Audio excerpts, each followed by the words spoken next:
Prichard Colón Melendez was born on September 19, 1992, in Maitland, Florida, to Richard and Nieves Colón. Although he was born in the United States, his identity and sporting ambitions became closely connected with Puerto Rico. When he was 10 years old, his father moved with him and his younger sister, Natalie, to Puerto Rico, while his mother and older brother remained in Florida. The family eventually settled in Orocovis, a mountainous town in the center of the island. That move was not simply geographical. Richard wanted his son to have the opportunity to represent Puerto Rico in international boxing competitions.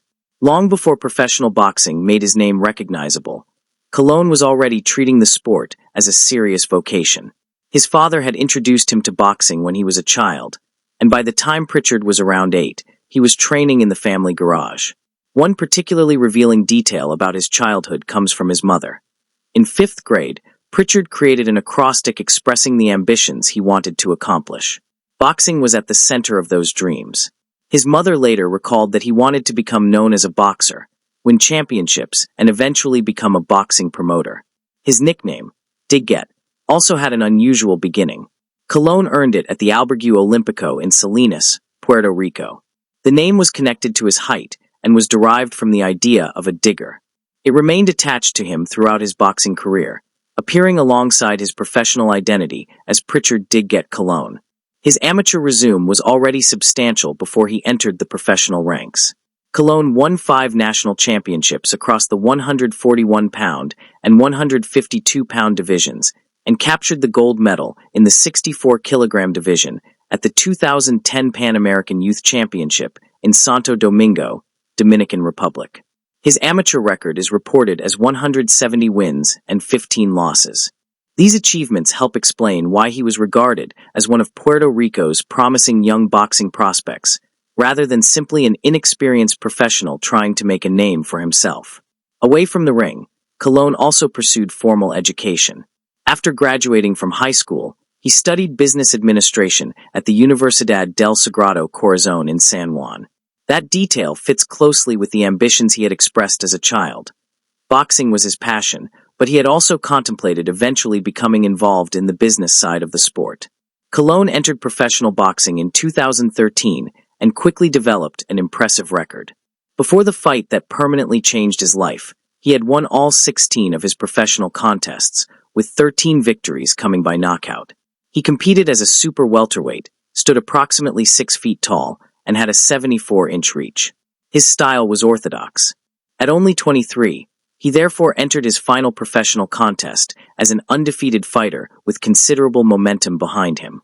The opponent was Terrel Williams, and the fight took place on October 17, 2015, at Eagle Bank Arena in Fairfax, Virginia.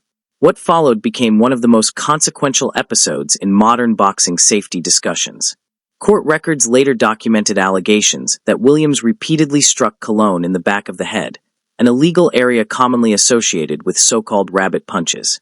The referee warned Williams during the contest, and the court record states that another such punch occurred in the 7th round. There was also a critical medical issue during the fight. According to the lawsuit later filed by Colón's family, Colón told the ringside physician, Richard Ashby, that he was dizzy and that the back of his head hurt. The physician nevertheless allowed the contest to continue. These details subsequently became central to the family's negligence lawsuit. It is important to distinguish allegations in the lawsuit from findings of fact. The court documents describe what the plaintiffs alleged, rather than establishing that every allegation was ultimately proven at trial. The fight ended after 9 rounds. Colón's corner mistakenly removed his gloves, believing the bout had ended, and he was disqualified. He was then helped toward the dressing room. His condition deteriorated rapidly afterward. He became seriously ill and was transported to hospital, where doctors diagnosed a large left-sided subdural hematoma. Emergency surgery, including a hemicraniectomy, was required to relieve pressure and address the bleeding.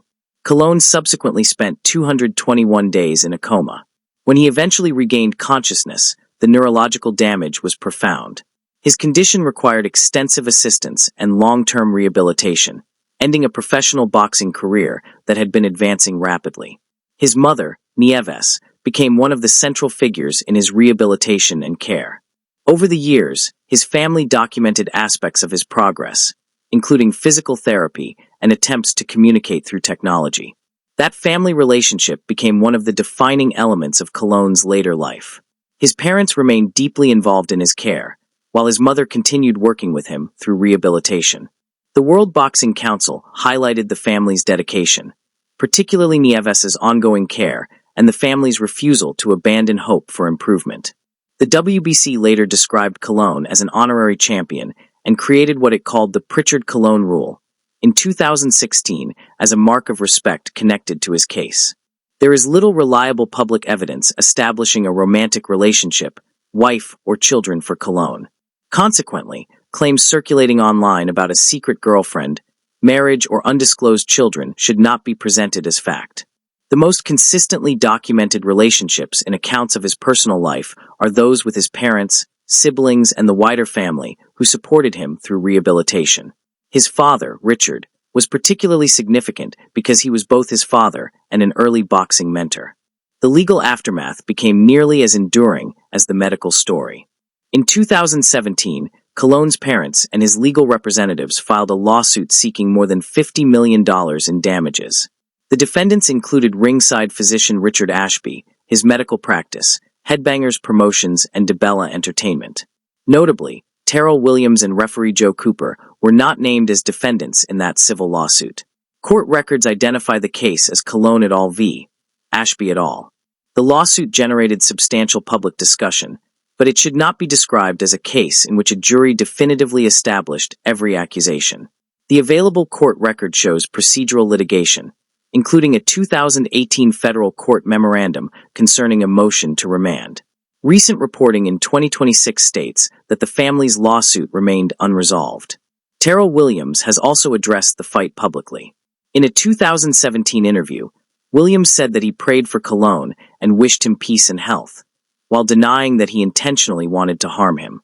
That statement is part of the documented public record surrounding the controversy and should be separated from speculation about Williams's intentions.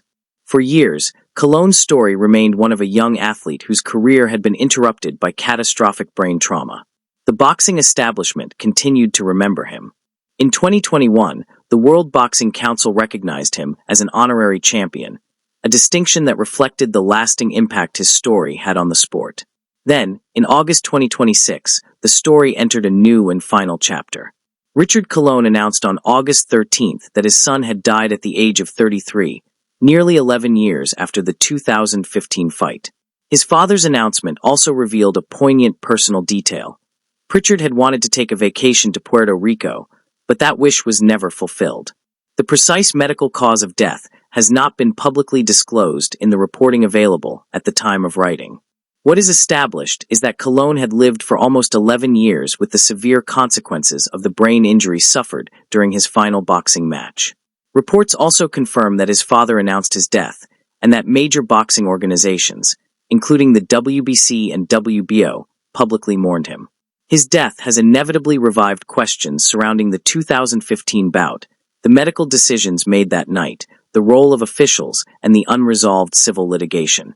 Those questions are not the same thing as proven allegations, and there is no factual basis for turning unresolved legal issues into definitive accusations. The confirmed record is already powerful enough. Colón entered the fight unbeaten at 16-0, suffered a catastrophic brain injury, spent 221 days in a coma, endured years of severe neurological impairment, and remained surrounded by family before his death at 33. Prichard Colón's legacy therefore extends beyond the 16 victories and 13 knockouts that once defined his professional record. His life brought together the aspirations of a Florida-born Puerto Rican prospect, the ambitions of a young student interested in both boxing and business, the devotion of parents who became lifelong caregivers, and a boxing safety debate that continued long after his career ended. The most current rumors surrounding Colón are largely questions rather than established facts. Speculation about the exact circumstances of his death, the eventual fate of the lawsuit, and the long-term consequences for those connected with the 2015 bout. As of August 14, 2026, the responsible factual position is that his death has been confirmed. His exact cause of death has not been publicly disclosed, and reports continue to describe the family's legal case as unresolved. Prichard Colón was only 23 when the fight that changed his life took place. He had already accomplished what many young boxers spend decades pursuing: national championships, an international youth gold medal, and an undefeated professional record. 11 years later, his name remains connected not only with what he might have achieved inside the ring, but also with the importance of medical judgment, fighter protection, and family commitment in professional boxing. His story ultimately ended at 33, but the questions surrounding it did not. For the boxing world, Prichard Digget Colón remains a reminder of both the extraordinary promise that can exist in a young fighter and the permanent human consequences that can follow when safety becomes secondary to the continuation of a contest.